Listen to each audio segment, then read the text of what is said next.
Hi guys, this is Dan from Magic Pachinko Restorations with a short video on a vintage pachinko machine.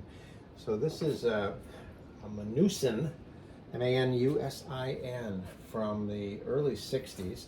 Not sure of the exact date on it because I don't see a show a year up there, but there is a patent sticker on this from 1963. So we know it's probably at least that old. Oops, don't want to get the glare. Did a full restoration on it. It was in pretty rough shape when it came in. It did clean up really nice. The chrome was good. The new play field. The aluminum cleans up really, really well. You got to lay into it with a heavy-duty wire wheel, but you'll scrub all of the old patina off and bring the aluminum back to the way it originally looked. Again, in the chrome. This got a something heavy landed on it up here back in the day. Put a pretty good dent in it, but overall it's in pretty nice shape. So let me turn it around, show you the back side. This particular style machine is certainly not for the faint of heart, so to speak. If you are considering working on pachinkos on your own, these are tough. They're tough to take apart, and they're tough to put back together, and there's about 1.5 million things that can be wrong with them as you put them together. And one of the worst things that you run into with machines like this is that a lot of tin over time gets hit, bent in, tweaked. It makes for a nightmare on these machines. These machines were built, put right into a parlor. They were used for a year or so and then taken out and thrown away. So they were never designed to be 50, 60 years down the road and still be functioning. The plastic ones in the 70s fare very, very well. These guys still work, but they're a lot tougher to get working. So I would not suggest this as your first foray into a pachinko restoration. Get a few plastic ones under your belt before you go in. With that in mind, if this is your first view of my channel, certainly welcome. And if you're a returning visitor, then thank you very much. Appreciate it. The channel continues to grow, and that's a good thing. Love the comments, questions. I am always available for anybody to talk to me and ask me questions about pachinkos. I mean, I've been doing this for over 10 years. I've acquired a lot of knowledge both on my own and from other people, and I'm only more than happy to share that. I always say, kind of tongue-in-cheek, my goal in life is to get as many vintage pachinko machines up and running again as possible. And I feel that way. I mean, I like to see these things working again. Whether I restore them or somebody else restores them, or you're just somebody that picked up a machine and calls me and say, hey, how do I get this working again? If I can help you out, it's great. So this particular machine right now is loaded up with pachinko balls. You want to have a bunch in the tray. They feed down through the system and they stop here. It's a little different than the more modern pachinko machines. One thing I did want to show you is this turnaround. This turnaround I think is just very cool. It's all brass mounted on a tin back plate. There's a little catch here that would open up. I don't know, I don't want to open it, but a little piece of plastic that keeps the balls in. I just thought that was the coolest looking turnaround I'd ever seen. Most of the time they're either cast aluminum or plastic. So the balls go in and they cue and they stop right here. Now the way this thing works is that when a ball comes into the seesaw and it tips, it's going to activate the jackpot arm. And when the jackpot arm goes, this is going to tip. And when it tips, it lets the balls that are in here, you got 2, 4, 6, 8, 10, 12, 14 or 15 balls are in this tray right here. This tips, and this little plate keeps the next batch from going in, but the 15 are going to hit this platform here. When this platform gets hit, there we go, chasing pachinko balls. This drops, it activates the switch that turns the jackpot lights on, but then it allows the balls to travel and go into the jackpot area, and then they'll flush out the front, okay? So what I'm gonna do is open this up, and I'm gonna drop a ball in so you can see the working of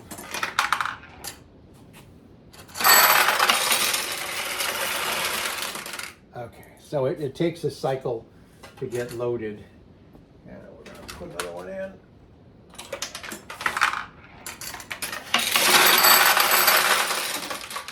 So you can see the flow is, again, these 15 are dropping, going into the jackpot. To refill the jackpot, there's already 15 in the jackpot that are going to go out, and then these are going to refill it. Okay. Now, again, problem with, again, a 60-year-old machine, plastic, tin, all sorts of major problems. This was not paying out the way it was supposed to, or certainly consistently. So there was a lot of places that you've got to tweak. You can see all the different moving parts. So this particular piece of brass moves up and down. It's sandwiched in some slots here. If it rubs against those slots at all, you know, when it goes up and down, it's got to travel smooth. If it rubs against one side or the other, it's going to create friction, and it's going to be detrimental to the working of the machine. Anything that moves on this machine needs to move very freely. The jackpot arm, the seesaw, everything. So there's a million places you can look for friction. So I was trying to eliminate every place I could to get this thing to work right. And one of the things that I noticed is that the balls were getting stuck in this mechanism. And the problem with this, with the plastic machines, you can take them all apart. You can see inside, you disassemble them completely.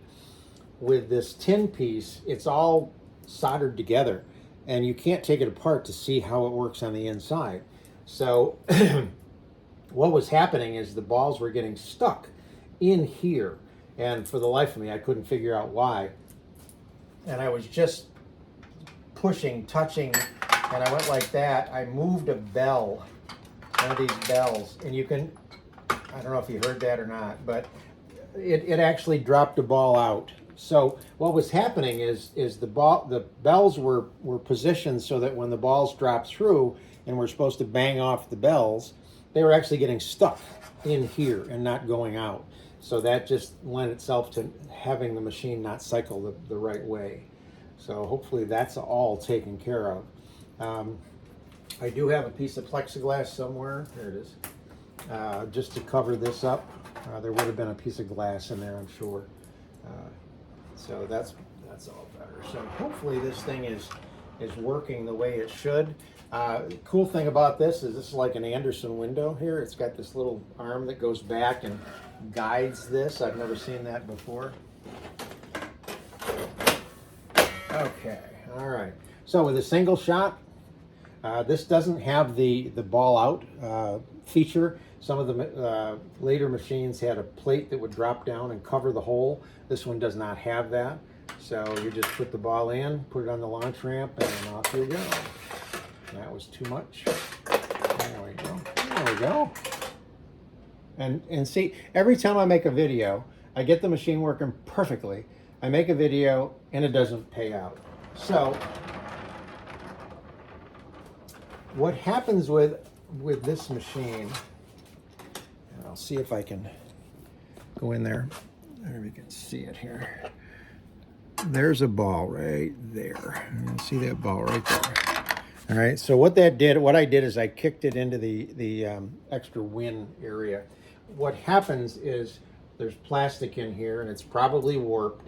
So when the winning ball goes in, it's supposed to drop into the seesaw, and it missed the seesaw and dropped. So if that ever happens, that's where you're going to want to look, just to see if that ball is there. Now what it did is it went into the I don't know what you call this, the extra win area. We'll talk about that in a minute. So let's try to see if we can get a win here. With nothing but pay pockets, this is a difficult machine to win. This would not be my choice if I were going to go into a parlor and play. This is a tough machine to win. But this is probably the way most of them were in the 60s.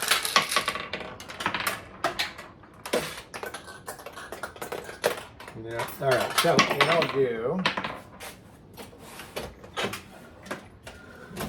so I'm going to drop one in here because this is kind of cool because it goes down through, and this is actually a spinner. So here we go.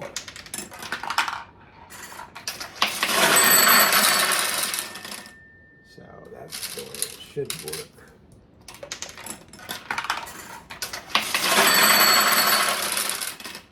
Okay, so that's a consistent 2 win. That's a good thing. Maybe it'll win 3 times in a row.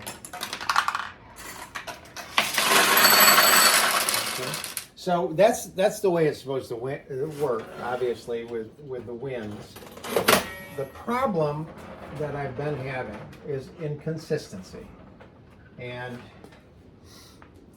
I think what I've done is I've narrowed it down to only one area that may give you, and I'm talking to the owner of this machine now, that may give you fits, and that is right here. This area right in here. This is where the seesaw is. This is the seesaw. This piece right here. Okay. So that should be up like that. That's the way it should be. This should be hung on this, and that should be up. Okay. If it's actually down, you can push on this and that'll bring it back up. But what happens is when the winning ball comes in, it comes in right here, and it's supposed to go into the seesaw. The seesaw tips, and then it exits out and goes down and hits the jackpot arm, which activates the whole jackpot system. So if you are playing and you get a win and nothing happens, just look in this area right here, and more than likely there'll just be a ball laying in here, and you can either kick it into this hole or use a magnet and pull it out. Now, if you notice, there's a ball right here. I hope I got the camera pointing the right way. Yeah, okay. So if I lift up on this, what happened is when you lift up, it lifts the ball back up here. It goes into the seesaw, which will activate a payout. Okay, so knowing that that's how that is, the way that these things are supposed to work is on single shot machines. Evidently, the Japanese could play these things very rapidly, and if a player got a ball in here and here, say at basically the same time, the first ball is going to generate a win. The second ball is going to go into this holding area in here, and it'll hold, I think, 4 balls. And once you get 4 balls in here, if you push on this button, what it does is it takes the first ball and lifts it up so that it goes into the seesaw, and it'll pay out. And you should be able to kick all the balls out of there doing this.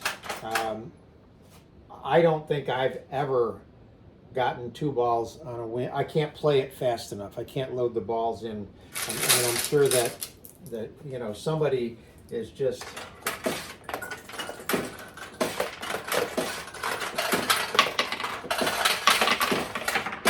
I mean, that's about as fast as I can load the balls, and you see it's not working real well for me. Now I got it. All right, there we go. Yeah, I don't know how the Japanese players did it. I can't do it. So this functionality here may never ever come into play. Now, one of the things I want to do is this. There. I just wanted to turn this on so that you can see the ball outlight from the front. Come on. There it is.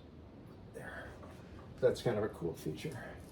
So, pretty sure I got it tweaked and working about as well as it's ever going to work. Hope you enjoyed the video, and thanks for tuning in.